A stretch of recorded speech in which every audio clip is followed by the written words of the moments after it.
Hi, boys and girls. I'm going to read you a Bible story. This is the book I'm reading it from. Isn't that a pretty colorful book? And the story I'm going to read to you is about a lost son.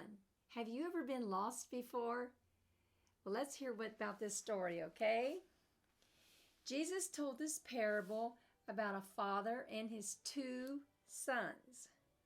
A man had two sons. One day, the younger son said to his father, "Father, give me my share of your fortune now."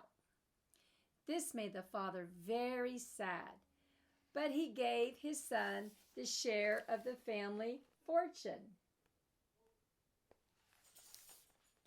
Just a few days later, the younger son gathered up all his belongings and he left. He traveled to a faraway country where he wasted all his money on foolish things.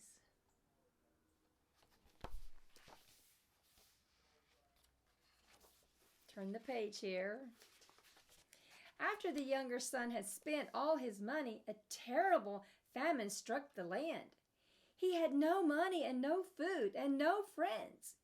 He had to go to work in the fields feeding pigs, stinky pigs. He was so hungry that he longed to eat pig's food, but no one would give him any of that. One day the son said to himself, "I am dying of hunger. Even my father's servants have more than enough food to eat. I'll go back to my father and say to him, 'Father, I have sinned against you and against heaven. I'm not worthy to be called your son. Just let me be like one of your servants.'" Then the son got up, began his long journey back home to his father.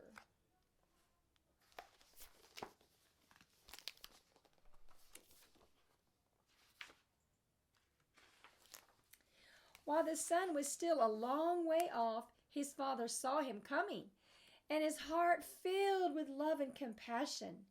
The father ran to him, and he threw his arms around his neck, and he kissed him. "Father," the son said, "I have sinned against you in heaven. I'm not even worthy to be called your son." But their father called the servants and said, "Quick, bring out the best robe and put it on my son. Bring a ring for his finger and sandals for his feet. Then kill the fatted calf and let's have a great feast and celebrate. My son was lost to me, but now he is found." And they began to celebrate. Now the older son had been out in the fields, and when he came home and heard all the music and all the dancing, "What's going on?" he asked one of his servants. "Your younger brother has come home," the servant told him, "and your father's having a great feast to celebrate because he has his son back, safe and sound." But the other brother was not happy. He was angry, and he refused to go to the feast. His father came out and pleaded with him to come in. But the younger brother said, "I have worked for you for all these years. I have done everything you ever asked, but you never gave me not even a young goat to have for a small feast with my friends." But when his son, who took your money, left home, and you have a great feast for him. "My son," the father said, "everything I have is yours. But I had to celebrate. Your brother was lost to me, but now he is found." Jesus didn't come to save only good people or people who already knew about God.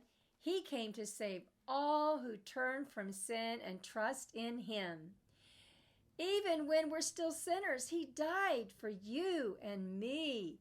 And now he calls us to trust him as Savior and obey him as Lord. And in the book of Luke, the Gospel of Luke, chapter 19, verse 10, it says, "The Son of Man has come to seek and save the lost." I hope you enjoyed that story, and I'll be posting it for you to watch with a question for you to answer. Bye-bye.